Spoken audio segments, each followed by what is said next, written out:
Another new episode, live episode of Wives Wound Down. Pew, pew, pew, pew. Yes, I am your girl, Shonda White, and I'm so excited to be with you guys tonight. Hey, Deena. Yes, y'all better come ready. I'm going to add you on in just a second. Hey, Renita. Hey, sis. Hey, cousin. I see you out there. But yes, welcome to another wonderful episode of Wives Wind Down. I hope y'all got y'all's drinks. Hey, Brittany, whether it's water, juice, wine, whatever's your fancy, like grab your drinks, grab your girls, tell your husband or your boyfriend or whoever to put the kids to bed because right now is your time, okay?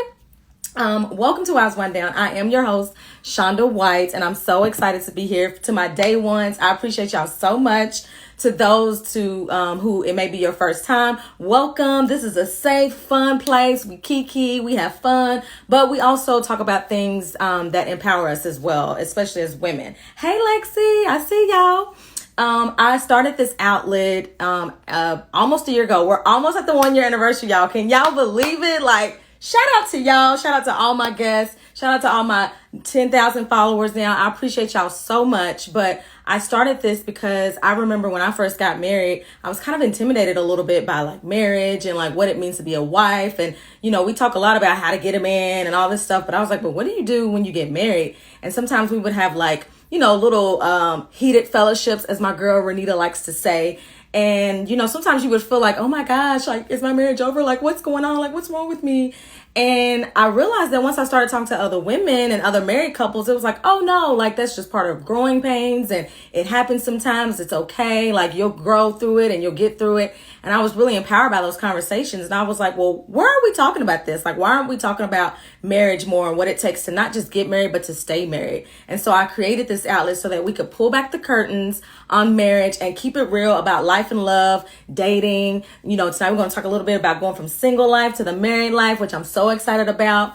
But that's why we're here. That's why I created this platform. I created this platform for us. So it's not just for me, but it's for all of you all, whether you've been married a year, whether you've been married 5 years, you might be single and you aspire to be married. I created this platform and this outlet for us. So make sure you grab your drinks, kick back, relax, chat it up in the chat. I see y'all already clapping and chatting it up and talking to each other. I love that y'all make friends with each other. It just warms my heart. Yes, I love it. So without further ado, let me welcome on our special guest tonight. In for a treat. Hello, Melina.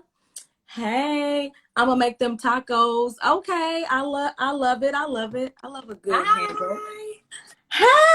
How are you? Wait, am I too close? I feel like I'm too close here. Is that No. cool? Okay.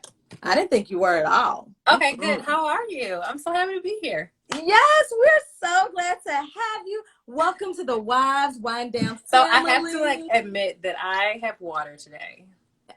Sometimes I have water. That's okay. It's 100%. Sometimes I have water myself. Okay. All right, good. Okay, good. Yeah.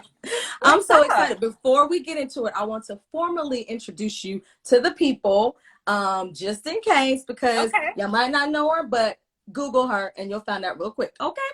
So let me introduce you to the people. Deena Campbell is a beauty and lifestyle writer whose work is published in Allure, the New York Times, Essence, and a host of others. She currently resides in New Jersey, where she lives with her husband, toddler son, and daughter as well, right? Yeah, I have two now. Crazy. Mm-hmm.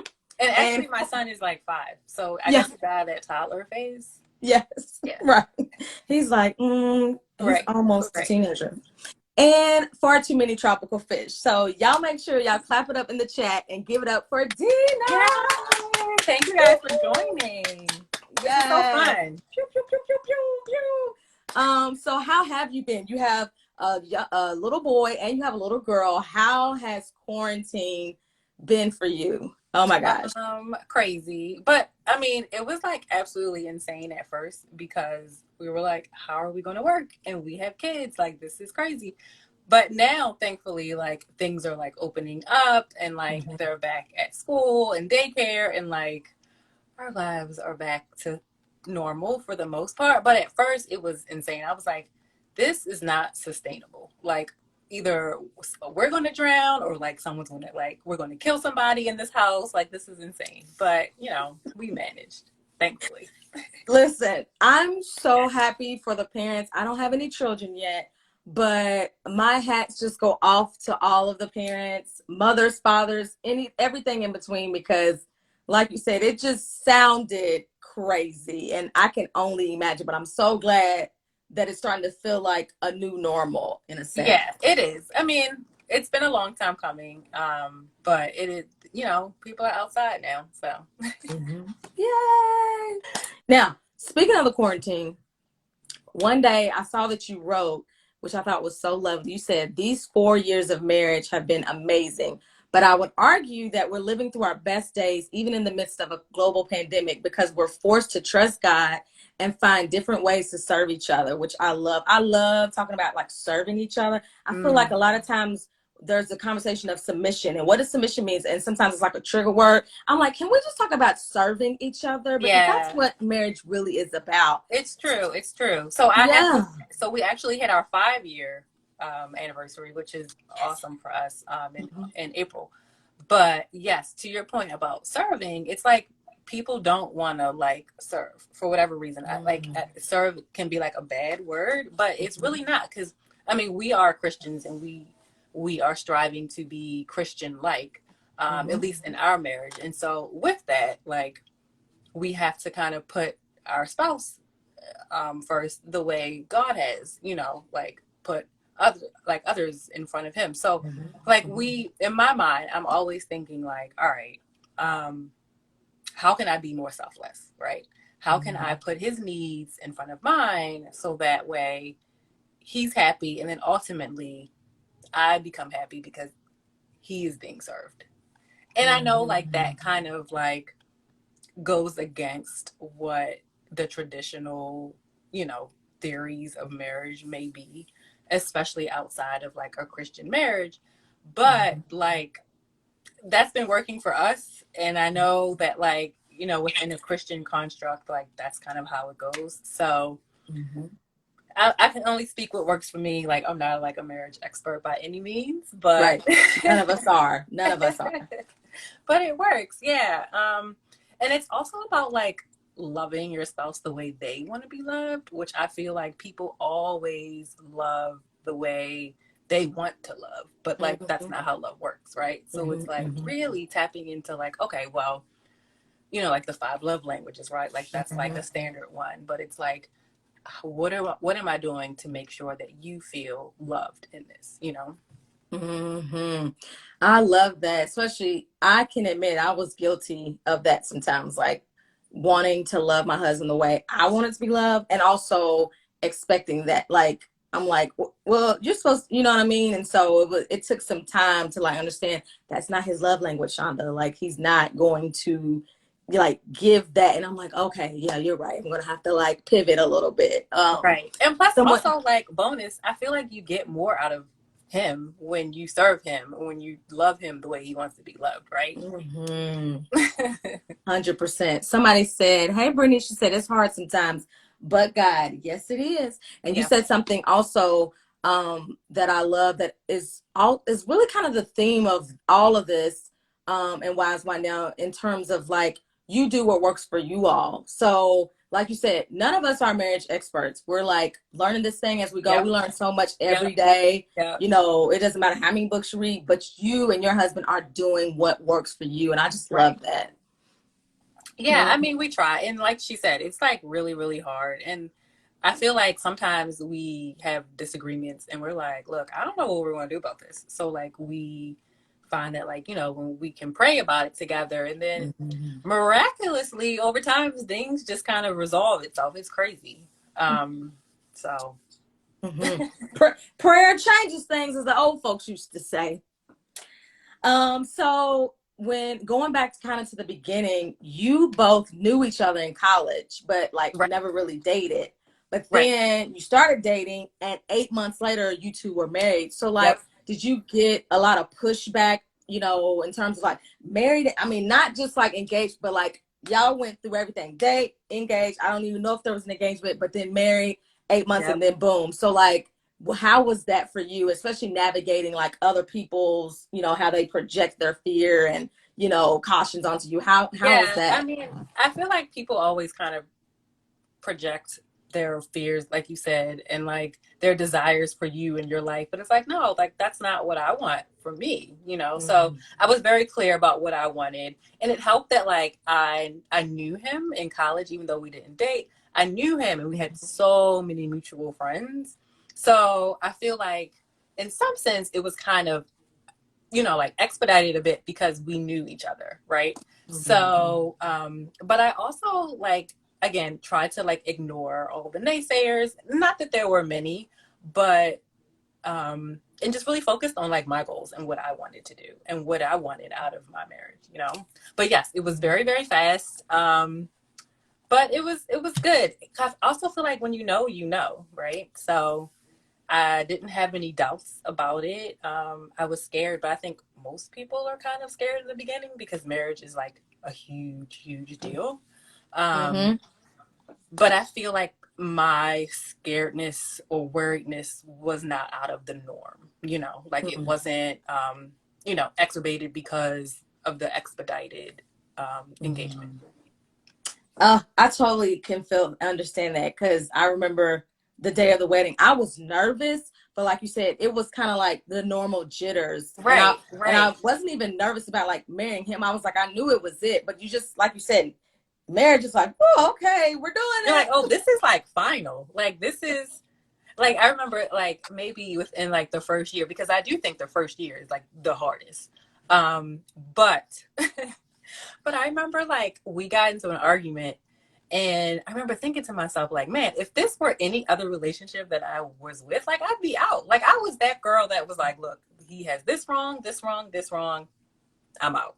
But I'm like, I can't do that now. So I have to like really work on this. I have to like really make sure that like this marriage sustains itself. So we had to like really work through things, and there was no like running and hiding, and it's like, no, you have to sit in your feelings, you have to sit in your discomfort.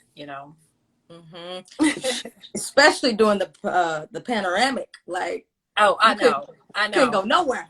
And also I feel like we've been able to like, well, we've been married 5 years, but like we've survived the pandemic. So I'm like, we got this. Like we're good. We survived the pandemic with 2 young kids, like in a house. Like, show me what else you got. So Right. What else you got? But don't right. send it, Lord. No, don't send it. Don't send it. Right. But if you do, we'll be prepared. We'll be fine. We can get through this. Listen, because not everybody made it through. So, it's a blessing. It's a blessing. Yeah. Yeah. It's tough. You talked about you were that girl, during your single life. And I loved what you said. It was actually an article that you did for a publication. You said, I gave up what I thought was my dream life for a family, and I don't regret it. It's easy to not miss my former life when I find my current life so much more fulfilling. Take us back to that moment when, like, was it before you met your husband, or was it like kind of all coming together and you felt like the seasons changing in your life? Like, take us back to that moment and that experience for you. So I remember vividly being about 30, maybe like 29, 30. And I was at Fashion Week. And at that moment, I had done so much in my career. Like I had, reached a level. I was like a senior editor at that time, which at that point was like great for me. I interviewed countless celebrities. I was, in the second row during Fashion Week. Like, so anyway, I remember sitting there and like feeling like this is great. Like, this is awesome. I've achieved so much, but like, I really want to get married and I want to have kids.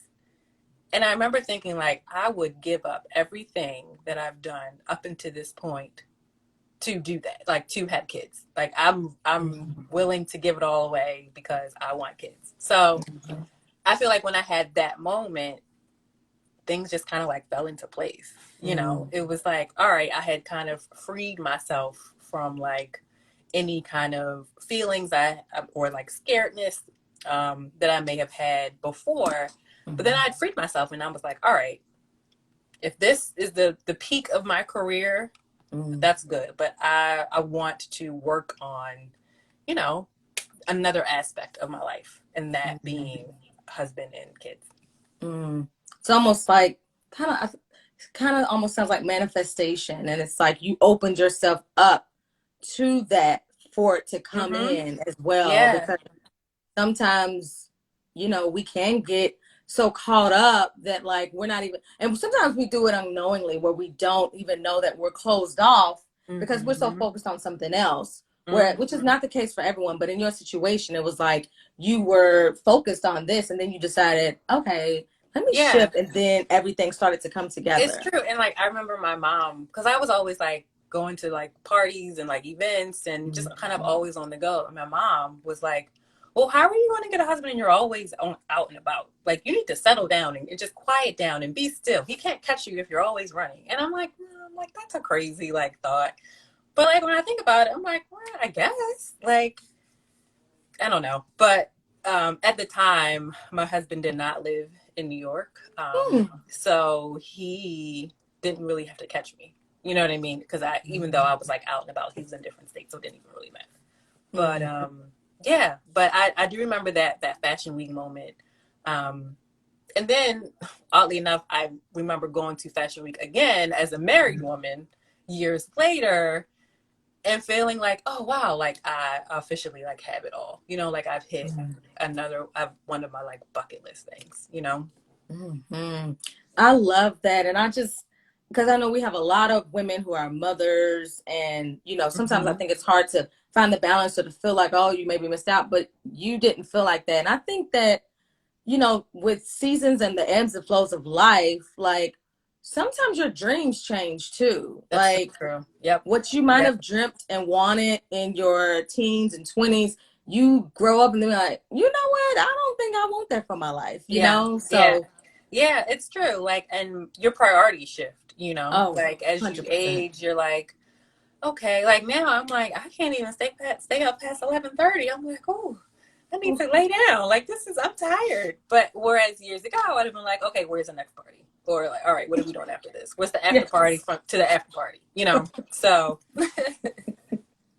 Yeah, especially with what you were doing. I know you were hitting them hard in New York. I'm yeah. like, Yeah, woo-hoo. I feel like I have lived. I am open and willing to have every weekend for the rest of my life inside. Well, maybe not. That might be a little bit too Yeah, much.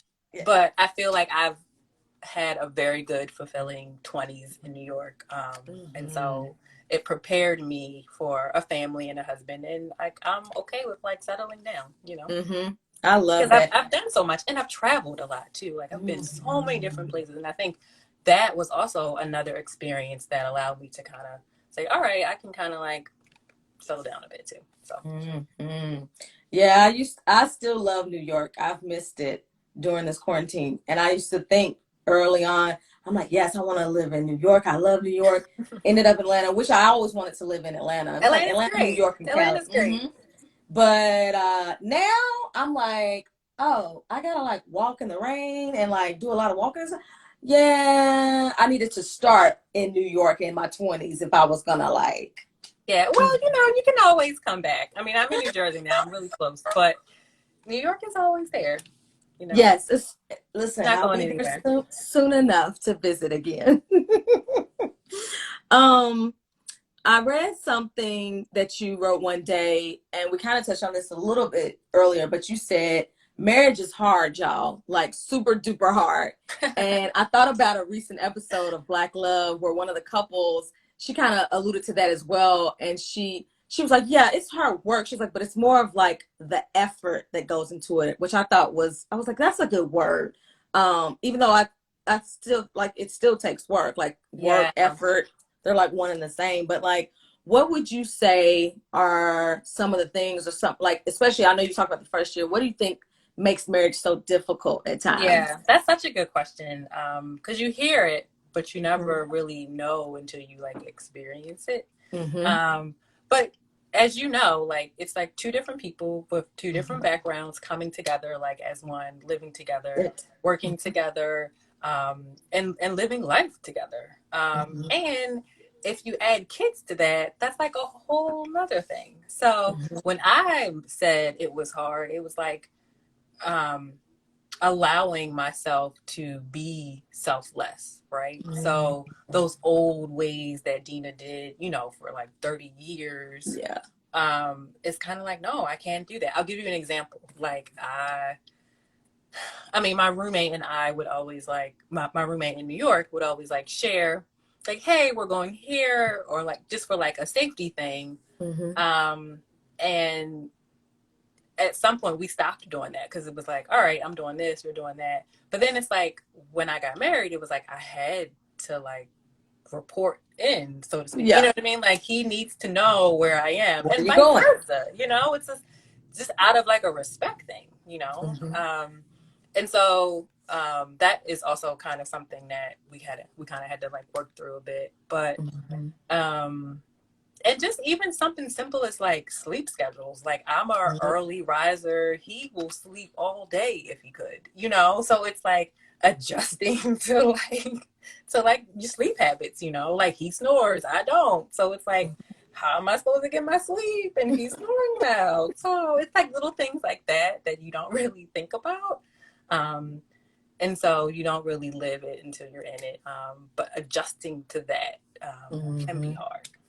Yeah, that's so true. And it's so easy for something that small or something that you didn't really consider to turn into something major. You know, if you're like focusing on it because you're like, well, how am I supposed to sleep if you snoring, you know? And it's like it's not really worth arguing about. It's worth having a discussion. Like, okay, we need to figure this out. But if you're not used to it, it's just like, listen, you are ruining my sleep time. Yeah. I always say that like marriage kind of highlights all of the like things you've been hiding about yourself that you don't want to let other people to see, you know? So it's like, it kind of like puts that spotlight over you, you know, and just highlights the things that you may not have wanted to share with other people. But it's like, you can't hide that in a marriage, right? You can't hide, you know, like if you're insecure about things, like it's going to come up at some point. So you kind of have to like work through things.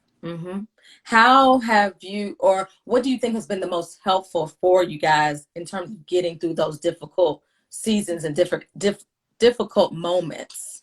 Yeah, we definitely try to have our date nights, which was really tough during the pandemic because I mean, nobody was like really going out, but we had like date nights in the house. Like I remember we bought like a chessboard one night because he can play chess, but I can't, and I don't know. I think it's like the most confusing, weirdest game ever. But anyway, so he was trying to teach me. So we had like a chess night, and like he attempted to like teach me chess, or you know, sometimes it's like cooking together or watching a show. Like we love different shows and we kind of get involved with things like that. But another thing that has been really helpful in working through the difficult stuff is that like I have a therapist and like I love her. Like she is phenomenal. And like there are some things that I've mentioned to her and I'm like, oh, like she gave me a new perspective on things that I never would have imagined. I'm like, well, babe, did you realize this or did you see this in me? He's like, oh, yeah, I do kind of see that now, you know? And I'm like, well, how come nobody ever told me? Or, you know, so, but it's nice to kind of have, you know, that third party to work through things. And we're at an amazing place in our marriage, and we've never actually had a couples therapist, but we're actually trying to explore it now because we should get it and have one even when things are good, you know, so that they can continue to be good. We went to a marriage retreat a few years ago. It was maybe like 2018. And it was basically all like you had to at least be married for like 1 year.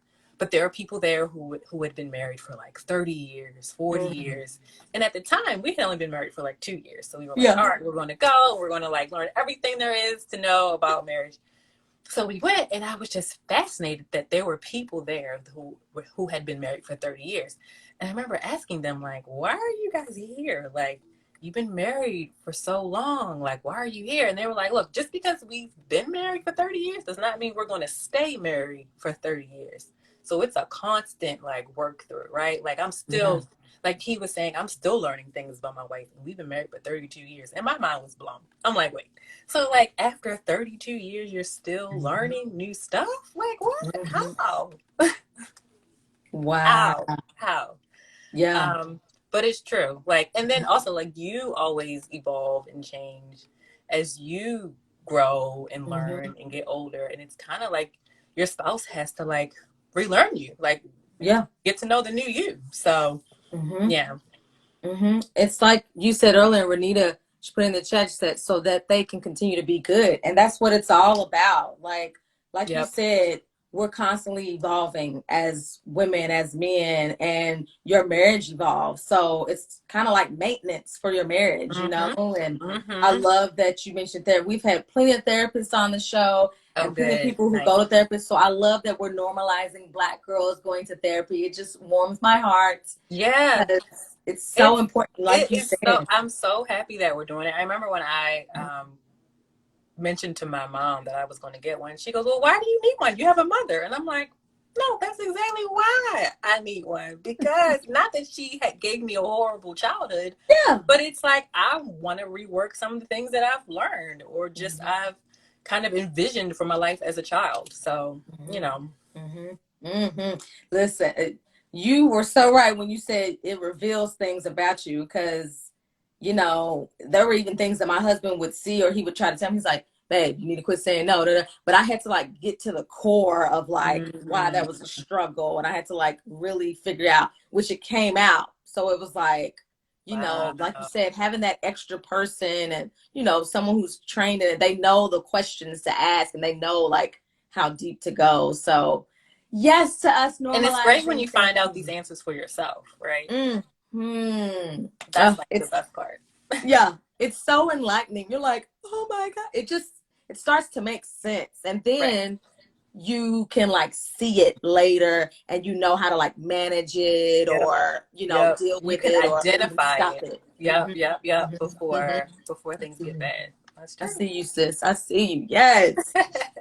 One of the interesting things, let's shift and talk about motherhood a little bit. One of the things I learned about your second child is that you did not have a traditional baby shower, but you did something that I thought was so cute and something that I would try to do quarterly, but even without children. But tell the people what you did instead of having a traditional baby shower. Yeah, so with my son, we call it a baby shower tour because I'm at the time we were in New York, and then I'm originally from Baltimore, Maryland, so we had a baby shower there, and then he's from like Pittsburgh, Pennsylvania, so we had a baby shower there. So it was literally like several baby showers. So I think by the time he came, we were like baby showered out because just from running around the country for like baby showers, right? So we had multiple baby showers. But then when my daughter came, I was like, look, I want to do something different. So I just want to have a bunch of my girlfriends. I got a hotel. They had wine and drinks. I had non-alcoholic stuff. We ordered some food and we just like had a sleepover, you know? And it was like, I had little goodie bags for them just to celebrate friendship, celebrate life, celebrate love. Like it was so good. I highly recommend it for anyone who's pregnant. And like you said, even if you're not pregnant, like you still, it's just a good time to like come together and mind meld, you know? I love it. But it was good and it was different. And it was also cool because unlike my first pregnancy, I knew immediately that I was having a boy. I was like, I want to know what's going on in there. Like, I'm not playing around. Like, I need to know. But for my daughter, I didn't know at all until she came out. Like, I kept it a surprise. No one knew. Well, wait, actually, my husband knew. Steven knew. But he did not tell anyone. So, like, he was, like, literally the only person to know. So, yeah, it was a big surprise. And so it was great that, like, I had a sleepover, which was so different. And then, like, the surprise was so different from the previous pregnancy. And So he never slipped up and was like, "Oh, I I can't mean, wait he to probably told baby." like his best friend or some of his boys, whatever. But they never, it never No, got I back to mean, me. like, even talking to you, like, he wouldn't be like, "Oh, I can't wait till she gets to," like, No, no, he's really good with that. Which, if the roles were reversed, like I would have messed up. I would have given some hint or some clue. I would have been like, "So you want the blue shirt or you want the pink shirt?" Like, you know what I mean? Like, I would have totally messed it up. But he's good at keeping secrets. I don't know where he gets it from, but like he's good at it. And so it was the best surprise ever. Aww. It truly, truly was. I also I recommend love that that. as well. So like if you think you can do it, which was easier for me to do because again, that first pregnancy. It was your second. Right. So it was the second, so I could kind of like deal with it in my mind. But it was like the best. Yeah. I have some friends and people I know who have done that, and I think it's amazing. I don't know if I could. It's not for everybody. It's not Yeah, for everybody. but I So don't feel love it. I pressured. think it's amazing. Yeah. I wish. I don't think my anxiety would let me be great. Yeah, I mean, you definitely have to like just have power over yourself to just not eat and just ask your husband, or just maybe not even like tell your husband, like you know. Oh just no, it would definitely have like to the be. doctor just needs to know, you know. Yeah. If I'm like, either we're in this together or nah. Like, it can't be one or the other. Yeah. One of the topics that I know you're very passionate about is, and I'm actually quoting it, is breaking down the stigma that comes with being a working parent and addressing the guilt that so many of us feed during both situations. At work, wishing we were home, and at home, thinking about work. And I know that there are some incredible working women on here and a part of the Wise Wind Down family. Yes.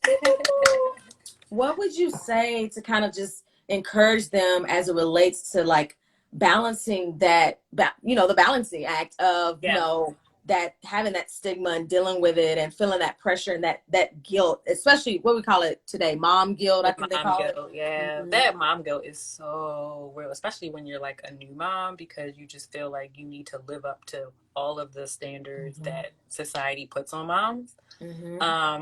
But I've come to learn that there's no such thing as balance, right? So like some days, some weeks, you're going to be an incredible mom, and like you hit every meeting and every doctor appointment, and you like read to them every single night, and you gave them healthy meals every single day, and no TV, no screen time, right? Like you were just like the star mom. And then like other weeks, you're like, I was a star employee, like I, hit all my KPIs at work, and I did. So it's like there's always like this give and take, right? So it's okay to kind of like be a great mom some days, and then a not so great mom, or then a great employee some days, and then not. So it's like a constant like tug and pull. But I don't know anyone that has managed to operate effectively on a high level for both. Like I'm not doing it. So I don't know anyone that is, like, seriously. So I think it's really just about, again, like understanding that there is no balance. Like you just can't. You'll drive yourself crazy. You know, trying to like achieve that balance, Like now, you probably hear my daughter crying in the background. Like,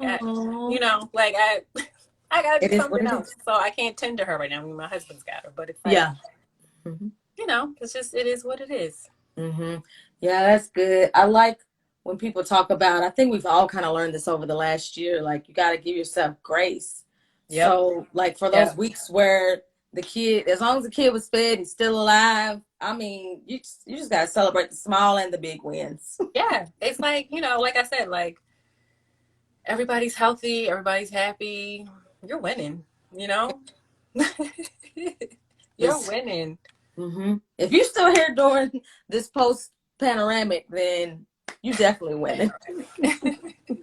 Yeah. And especially if you've been doing it with kids. I mean, I know we talk about motherhood, but like also like single dads too. Like that's a whole nother thing. But like, yeah, like it's not easy. It's not. Hats off to y'all so much, and I hope your little girl's okay. She's fine. She's fine. It's just bedtime, and she doesn't want to do it. But we're almost done, little one. Now you write about a lot of things, which I love, obviously, because lifestyle and everything and beauty. But whether it's hacks, beauty, fashion, you write about it all. I want to know, since you have the inside track and you're such a phenomenal writer, which I admire, what should we, or what are you obsessing about for like the summer, like a summer trend, summer fashion, a summer hack? What, give it to us, sis. Give us the inside. What do we need to be looking out for? Or what should we be obsessing over? So this is going to sound really, really corny, but hear me out. Okay.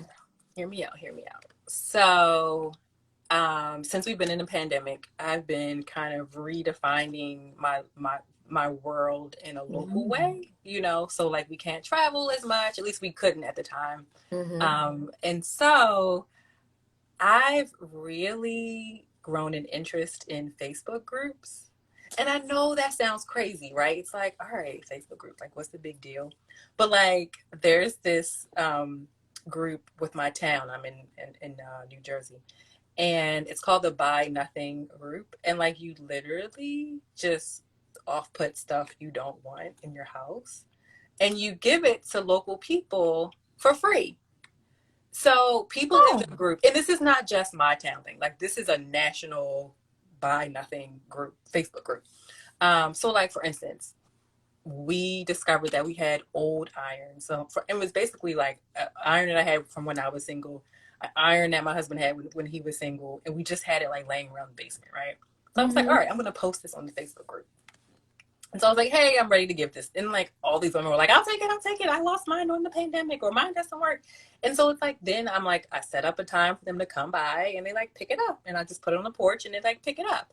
So I've gotten like so many different things that way. And I've rediscovered new areas in my town. So like when I'm going to like pick up something, I'm like, oh, I didn't know this street was here. Like, oh, I didn't know, you know. And also like for moms who are listening, there are so many like Facebook groups for moms specifically. And so like a hack that I found is, I don't even ask my girlfriend sometimes for different things. I'm like, what is the Facebook moms group saying about this? Because they are just a wealth of information, like just tons and tons of resources, especially at like a local level too, you know. So I know that sounds weird, but I love it. Not at all. Every time I see the Facebook groups commercial, I'm like, you know, there's something out there for everyone. Like, and I recently just joined one. I use this online service called Canva. We could do like graphic design. I love Canva. Love Canva. Yeah. And they have a Facebook group for the designers and those of us who use it. So I'm like, and I didn't think that I would like join and be engaged in it, because I'm like, okay, another Facebook group. But I actually do enjoy it. Like, oh, nice. Okay. See, you know. Somebody said in the comments, hey, Chino Reed. I hope I said it right. She says, hi, Deena. I've met you in the Bahamas a few years ago, and you were so pleasant. How are you? Good to see you. Oh, that's so nice. Thanks for joining us, sis. Yes.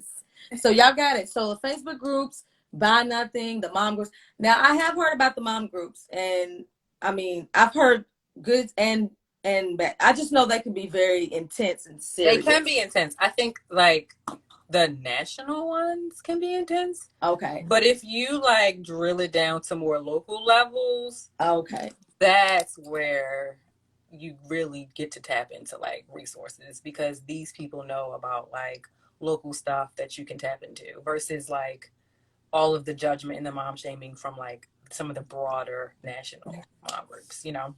Yeah. I hate that mom shaming stuff. I'm like, I'm not even a mom, but it drives me. It's brutal. Yeah. And it's not necessary, you know? It's not. Like, oh, don't get me. That's a whole other conversation, but oh, that just drives me up the wall. Okay. So this has been incredible. I'm so glad, especially that we got to talk about like the single life going into the married life. Cause you know, it might be a single, she might be watching now. She might watch the replay, who's feeling like, you know, because, you know, that's another thing. Sometimes when you're single and everyone else around you is single, you might not want to be the oddball out, even though you kind of like over your single life. So you might just front like, yeah, you know, I'm single in my 20s, but but deep down inside, you really want to be in a relationship. Yeah. Yeah, that's true. That's true. I have a friend like that.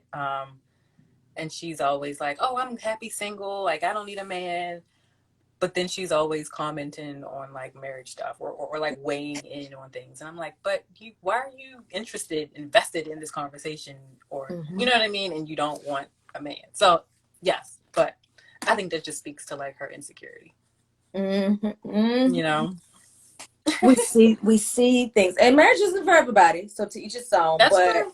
That's I true. just like that you owned what you were willing to sacrifice and what you were willing to, because I think a lot of times we have a conversation on the flip side where you get married or you're in a relationship, you become a mom and you feel like you've lost yourself. And I love that it was a different perspective of like, no, you didn't feel like you lost anything. You actually gained something even more and something greater that you wanted for yourself. I did have a moment, even though I feel like I gained, I did have a moment right after my son was born when I was like, okay, like how do I get the old Deena back? Not even like the single Deena, just like the awesome, cool, non-mom Deena that's like doing amazing things. Like I couldn't really get a grasp of that. Like I felt like she was gone and that like this new person was here. And in a sense, that old Deena was always there. This is just a new, redefined Deena, you know? That's honest. I love that. Because I think we all have experienced that at some point or another. Yeah, and even if you don't have kids, like maybe it's like you're entering a new phase in your life and you're just like, how do I get back to the old me, you know? Oh, yeah. 100%. Yeah, this has been good. Okay, so now it's time for the part that we love to do not each and every week, but every other week. Y'all know what I'm saying. But this is our rapid fire round. So just got a few quick questions to ask just to get to know you a little bit more. Just add a little fun and spice to your night. So are you ready? I think I am. Okay. I didn't go too hard on you. I'm like, you gonna ease her in. She new to the Wise One Down family. Okay. PDA. Are you here for it or no? Here for it. Okay. Yes. And y'all make sure y'all drop y'all's comments in the chat as well. Y'all know how y'all do. Let's see. Would you rather have a vow renewal or relive your honeymoon? Vow renewal. Me too. Like after I hit like year 20, I'm like, yes, let's do this big, you know? Yes, I'm totally with you. Would you rather have romantic date nights for the year or adventurous date nights for a year? Adventurous. Because I feel like that's also kind of romantic too, right? So I feel like if you're adventurous, which I am and my husband is too, that is kind of romantic because we're doing things that we both love. We're doing things that we enjoy together. And I feel like that's romantic, you know? I think it is too. My husband would disagree. He'd be like, oh, okay. Okay. Yeah, I mean, to each his own. But yeah, I exactly. love doing adventurous stuff. Yep. I see Princess. She said romantic vow renewal. Yep. Who's more likely to cook, you or him? Me, all the time. Oh. He cooks when he feels inspired. I cook out of necessity. Oh. I'm like, we got mouths to feed. They need healthy meals. Yes. I gotta like get in his kitchen. Whereas he's like, oh, well, I feel like I want shrimp tonight. So let me see what I can like whip up. You know what I mean? So like it's so different. Yeah, I love that. You're like, I have to cook today, okay? Who would you say is the better driver, you or him? Him. Do you drive a lot in Jersey? You know what? It's funny. I thought I was a good driver. But then, like, being married to him, I'm like, oh, he's a really good driver. So then I'm like, I'm a really bad driver. Not like bad. But I feel like sometimes I get, like, a little anxious. I'm like, oh, my God, I got to do this. And then you know what it is? I have kids in the back, so I'm always worried about their safety. You know? Whereas I feel like he just drives, you know?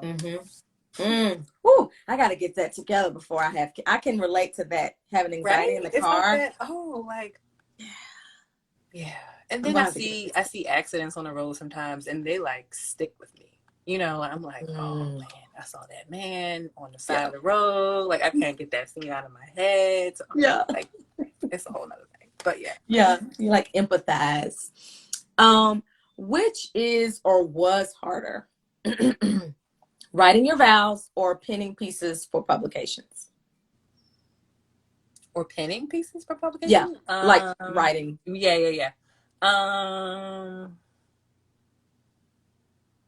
mm, Mm. I feel like the vows were easier. Yeah. Okay. Definitely writing for other publications. Because I feel like I get writer's block a lot, you know? I'm Oh, always like, oh, what am I supposed to say? What am I trying to communicate? Or like, am I serving the reader in the story? You know? So, yeah, that's 1000%. definitely harder. Yeah, you had to think. I know about that writer's block. Whew, Yeah, Lord. it's real. It is real. Who's more likely to initiate cuddling? Me. Hmm. I love it. Which of these is closest to your love language? Hubby cleaning the house, giving you a massage, buying you a gift, or telling you how much he loves you? Telling me how much he loves me. You can say that all day. You don't have to buy me anything. You don't have to. Well, I do like massages, so you can throw that in there. But if you tell me you love me all day, like, I'm good. Mm-hmm. I love What it. about you? What do you think? Cleaning the house. Service. You're a service girl. Mm-hmm. Now, my love language is gift giving, but I'm starting to think that acts of service is becoming. Okay. Now, the massages I do love. My husband, he kind of spoils me when it comes to foot rubs. I give him that. But there's something about when he helps clean up the house, especially if I haven't told him to. Ooh, that's nice. Mm-hmm. My husband's a neat freak, so I feel like sometimes I'm a little triggered when he's like cleaning because I'm like, oh, what are you trying to say I'm a slop because I didn't clean that up? You know what I mean? But well, at least you feel triggered. Others, they just might be like, oh, well. Right. But hey, that's marriage. Okay, last one. Which TV wife do you relate to the most or best describes you? Claire Huxtable, the original Vivian from Fresh Prince, Rochelle from Everybody Hates Chris, or Rainbow from Blackish?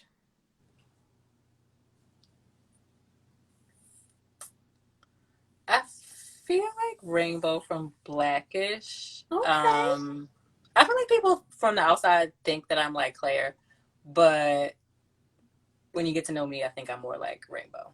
Mm-hmm. I can dig it. I love Rainbow. I love all of them. I love her too. Mm-hmm. I'm a mix between Rochelle and probably Rainbow. I think that's what I'm a mix between. Rochelle was just something else. She was a hoot. Okay. This has been incredible, Deena. I'm so thankful that you joined us. Before we wrap, this is a time where I want to grab your glasses. So everybody grab your glasses. If you tune in or your water, whatever you have, grab it. And I want you to, of course, tell the people how they can follow you. You can also share if you have some things going up or things you want to share with them. And then tell us, what are you toasting to tonight? Ooh, okay. So I'm drinking some water. I'll drink with you. Okay. And wait, I just forgot. What am I supposed to say? Share how they can follow, where they can follow you. If you got any projects coming up you want them to know about. Yeah, sure. So you can follow me at Deena Campbell. That's pretty much the same on like all of my social platforms. It's Deena Campbell, like Campbell soup. Mm-hmm. I have a new exciting job that I'm probably going to announce like this week that I started. So I'm really, really excited about that. I love it. It's going to be so good. And I'm toasting to positivity and health. I feel like 2020 was just awful, but we're like living examples of like we can get through it, you know? So I'm toasting to like the good life, you know? Toasting to positivity for 2020. Cheers. Eye contact. Now, I think that was a great toast, but I also want to toast to your announcement and your new gig. Oh, yes. Pew, pew, pew, pew, pew. Congratulations. I can't wait to find out what it is. I know it's going to be amazing because, like you said, you've already done amazing things. You've already done incredible work. And I admire that so much, especially as a writer. Like, I'm just like, I'm like, the way you put out stuff constantly, it's just amazing. And I admire that about you. And I love Thank that you. you're doing that all while managing being a wife and a mother and a friend. Yeah. Get into it. And an auntie and a daughter. All of it. Yes. I don't know if you have to play tech support for your mom like I do, but daughter is definitely has a new role, and like it's different. For sure. And it's interesting to be in the middle, right? So it's like I'm catering to like my mom, and then I'm catering to like the kids. So Yes. it's an interesting dynamic for sure. Yeah. I can't even imagine. So thank you again, Deena. To all of you all who tuned in tonight, I appreciate y'all so much. If you came in late, you're like, oh, I missed all the great conversation. It's okay. Y'all know I got y'all. Because the replay will be posted right after this. You can catch it on my IGTV or my YouTube. And for my day ones, I appreciate y'all so much. Again, like I said earlier at the top of the hour, we're almost to a year, which I cannot believe, but we made it through. We were here. We've shared so many wonderful laughs and empowering conversations like the one we had tonight. So keep tuning in, share with a friend, and just keep loving on each other and loving on yourself. And Deena, I'm so appreciative for you tonight. I can't thank you you for having me. This was so good. Can we do this again? I love this. I could talk to you all night. Listen, we'll be here in the week after next. Yes, I'm so glad that you enjoyed it as much as I did, because like I tell them all the time, I love doing this, but I'm here for us. I'm here so we can relate to each other, and so we can just be encouraged and empowered by each other. So you know, because being a wife, it's something. Being married, it's a lot. Like you said, it takes work. But when you know that like other people have been through things or that they've overcome stuff, I just feel like it empowers and encourages. Oh, I'm not crazy. Okay, like this is hard, right? Okay, cool. Listen. I was like, nobody's talking about this. Right. How come? So, it's true. Why didn't anyone tell me about this? Yeah. I said that a lot. You are officially a part of the Wise Wind Down family. So again, thank you so much, Deena. Thank you to everyone who tuned in. I appreciate y'all, and I will see y'all with a new episode, a new guest in the week after next. So y'all be good, be safe, and live your best life. Okay. Thank you. Bye. Bye, Thanks, guys. Deena.